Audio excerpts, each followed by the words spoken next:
지난 2021년 청주에서 성폭행을 당한 15살 여중생 2명이 스스로 목숨을 끊은 사건이 있었습니다. 당시 경찰이 3번이나 영장을 신청했지만 검찰이 모두 돌려보냈고 수사가 지연되면서 아이들은 결국 숨졌습니다. 유족은 당시 수사와 분리 조치가 제대로 이루어지지 않아서 이런 일이 벌어졌다며 국가를 상대로 손해배상 소송을 제기했는데 3년 만에 법원이 기각했습니다. 김은초 기자가 보도합니다.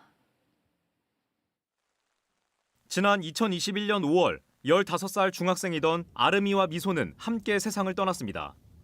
아름이 의붓 아빠에게 성폭행을 당해 고통을 호소하는 유서를 남긴 뒤였습니다. 경찰이 미소의 성폭행 피해 신고를 받고 아름이 의붓 아빠에 대해 3번이나 영장을 신청했는데 검찰이 모두 돌려보내면서 벌어진 일입니다.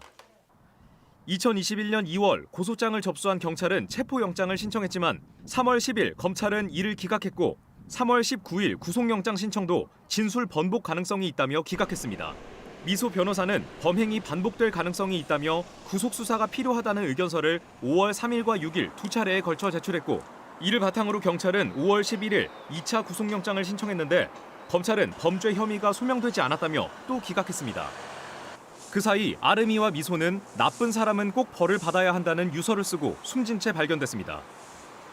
수사 과정에서 아름이 의붓 아빠는 자신을 일찍 구속시켰다면 아이들이 안정적인 생활을 했을 것이라며 책임을 회피하는 주장을 하기도 했습니다. 결국 아름이 의붓 아빠는 대법원에서 징역 25년을 선고받았고 성폭행 피해 사실을 알면서도 조사를 방해한 아름이 친엄마도 징역 1년 6개월을 선고받았습니다. 미소 유족이 사건 초기 수사와 분리 조치가 제대로 이뤄지지 않았다며 국가와 청주시를 상대로 손해배상 소송을 제기했는데 법원이 거의 3년 만에 이를 기각했습니다. 재판부는 당시 검사와 청주시 공무원 판단이 위법하거나 직무상 의무를 현저히 위반한 건 아니었다고 했습니다. 저희 딸에 대한 증거를 차고 넘친다는 표현까지 썼는데 그러면은 왜 영장이 3번이나 반려된지 그리고 반려 사유가 저희 딸에 대한 거는 하나도 없잖아요. 왜 그런 상황에서 왜 책임이 없다고만 하는지. 유족은 즉각 항소하겠다며 긴 법적 싸움을 예고했습니다.